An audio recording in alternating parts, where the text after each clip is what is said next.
So I came across this TikTok the other day. I know what you're thinking. Oh yeah, another YouTube video about TikTok. Another YouTuber prefacing their YouTube video about a TikTok saying, oh yeah, another YouTube video about a TikTok. I don't give a fuck, okay? I would bet money that by now you have heard A, B, C, D, E, F, U by the lovely Gayle. And I didn't know this till recently, but apparently before the song came out, Gayle painted it as her making the song as a response to a TikTok comment, just like a random comment that she got on one of her videos asking for song ideas.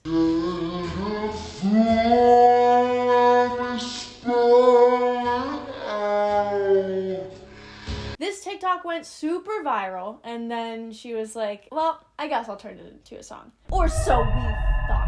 And now this brings us to the TikTok that had the mixed emotions. She can play the TikTok. It starts with this video. I need your help. Where Gayle asked for song ideas. And she definitely got them. But someone asked, can you write a breakup song using the alphabet? A, B, C, D, E, F, U. But if we look at the comment, we'll see this account name. And if we go to this account name, we'll see it's private. But if we look her up on Google, we see her on LinkedIn. In fact, we see her as a digital marketing manager at Atlantic Records. And if we look up Gayle, we'll see that she's actually on Atlantic Records. It turns out this was all one big marketing scheme. She already made the song. Ooh. And there were super mixed reactions to this marketing campaign. Some people were like, wow, incredible, smart marketing, this is genius, it really paid off, good for her team is awesome. And others were like, I can't believe they lied to me. I don't like being lied to. They manipulated us.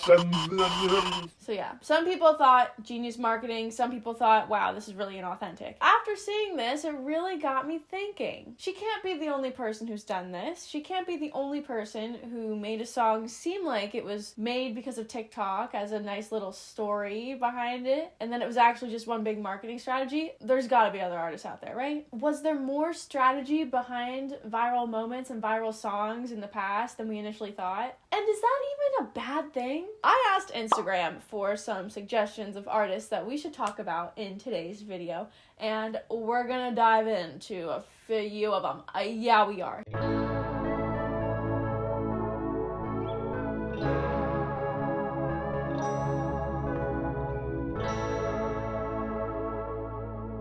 So let's talk about Gayle a little bit more before we dive into some other artists. The song blew up on TikTok, yeah, but it didn't happen because of TikTok, contrary to popular belief. All the person on the team had to do was just use a burner account, just not use an account with her real name, and no one would have known. No one, I guarantee you. Let's dive into Gayle's career a little more. Gayle has been signed to Atlantic Records since May of 2020, but apparently she was discovered through a former American Idol judge for 7 self-produced singles that she'd released. But when I look for these singles online, the first song I can find in her discography is Dumbass, and that's not self-produced, so maybe she took them down once she got signed, because she didn't sign with Atlantic first. First, she signed with Art House, and Art House is a pretty big deal. So the person who found Gayle signed her to Art House, I think co-founded it, or founded it, or was a pretty big deal at Art House, and worked at Atlantic. But because of the whole frickin' ABCDEFU thing, everyone's saying Gayle's so manufactured and inauthentic. I feel like these people don't realize that every artist starts somewhere. Personally, I don't really see a problem with this marketing strategy. I kind of think it's really smart. I'm leaning towards the, wow, this is genius marketing, and less towards the, wow, I'm so pissed off. Why is this something to be mad about? Why are you mad at Gayle? She's got to market the song somehow. She's got to make back however much the record label paid her in advance to make this song. She doesn't just, like, get free money. What else is she gonna do? Was it a farce? Yeah. That doesn't make the song itself any less authentic. It seems like the song is very specific. It seems like she definitely wrote this with real emotions and experiences in mind. Who cares if someone planted the comment, okay? I have people plant comments in frickin' songs like TikTok videos sometimes. Does that make me plant? Does that make me a frickin' piece of shit? No, not really. Let's move on to the Island Boys.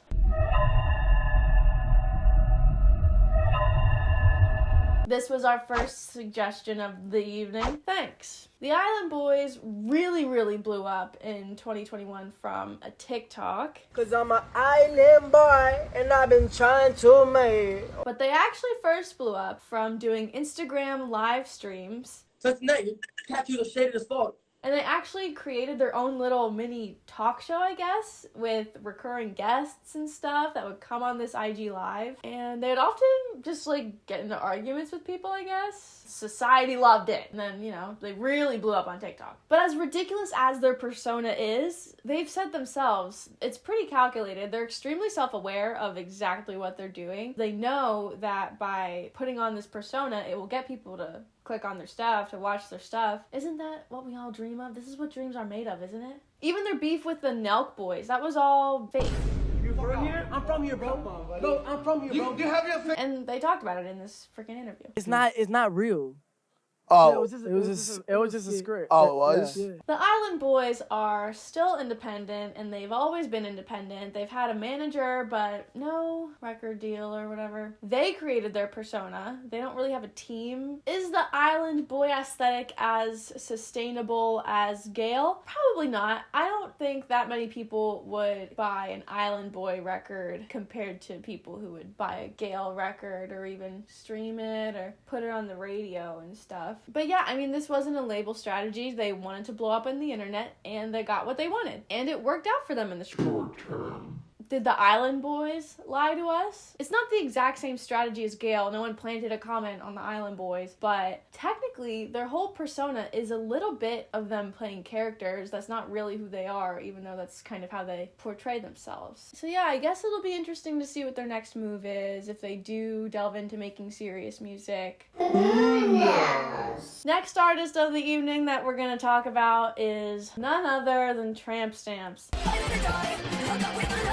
So many people recommended that we talk about Tramp Stamps today, so we gotta talk about Tramp Stamps, don't we? Tramp Stamps is a band of little ladies who seemingly blew up out of absolutely nowhere on TikTok for a song of them singing about how they would Rather die than sleep with a straight white guy. Their whole profile in general kind of blew up on TikTok, and they branded themselves as three girls who just met drunk at a bar and wrote some songs together. Their pop punk music and matching aesthetic of brightly colored hair slowly earned them an underground community of fans. But then they posted this weird video where like two of the three members didn't recognize a My Chemical Romance song, so people started to question their authenticity. And after doing some digging, people found that this group wasn't just composed of three random friends, but rather a group of creatives with years of industry experience and affiliations.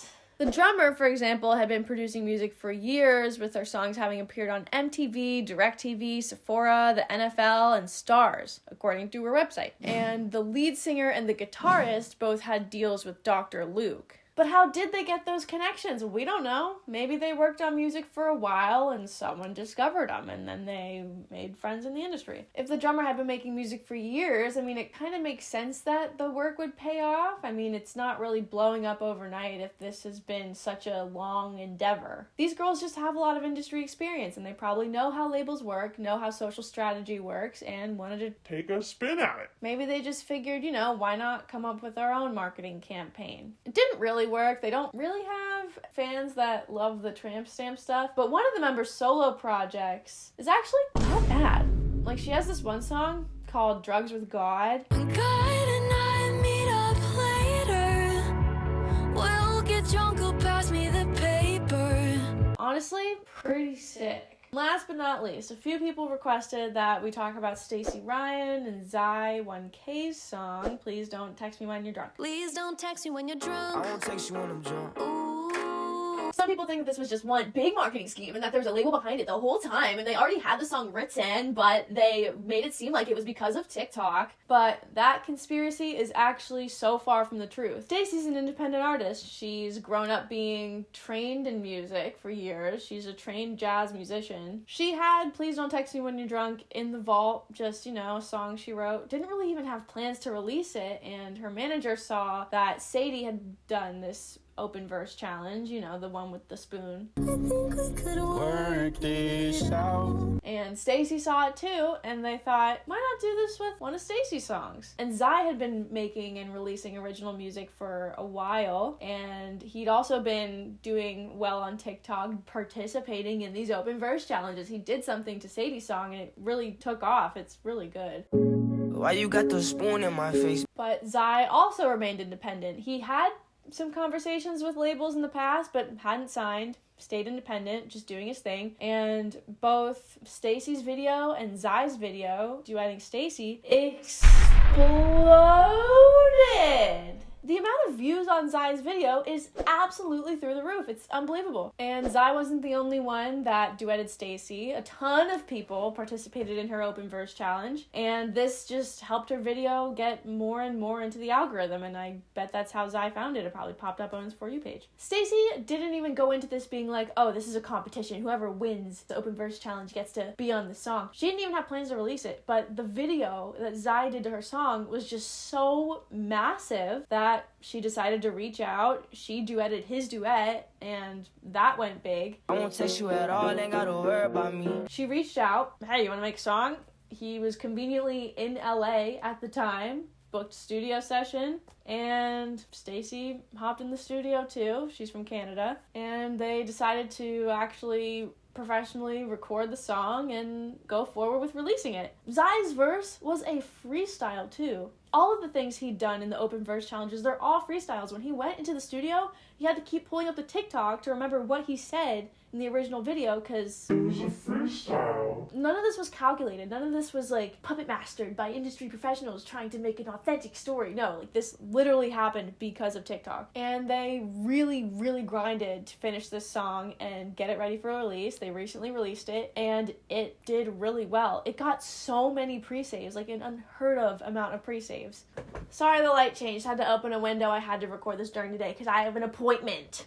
But the story of how Please Don't Text Me When You're Drunk was made doesn't make me love it more than ABCDEFU by Gayle. I think both songs are cool. I'm happy for everyone that they were huge successes. Because at the end of the day, no amount of strategy, no amount of label money can convince people to like a song that isn't good. ABCDEFU, a lot of people love that song because Gayle wrote a good song. Please Don't Text Me When You're Drunk, Stacy and Zai did an incredible job. I don't know, that's kind of why I think the whole dialogue around like an industry plant. Yeah, I think if you have like millions of dollars that you really want to funnel into an artist, people are definitely gonna see it because you're paying for advertisement placement and, you know, video placement. But you can't build a loyal fan base that really loves you solely through money. Money can't buy a dedicated fan base. It just can't. So in conclusion, I think it's really cool when stuff like Please Don't Text Me When You're Drunk happens organically. People just decide,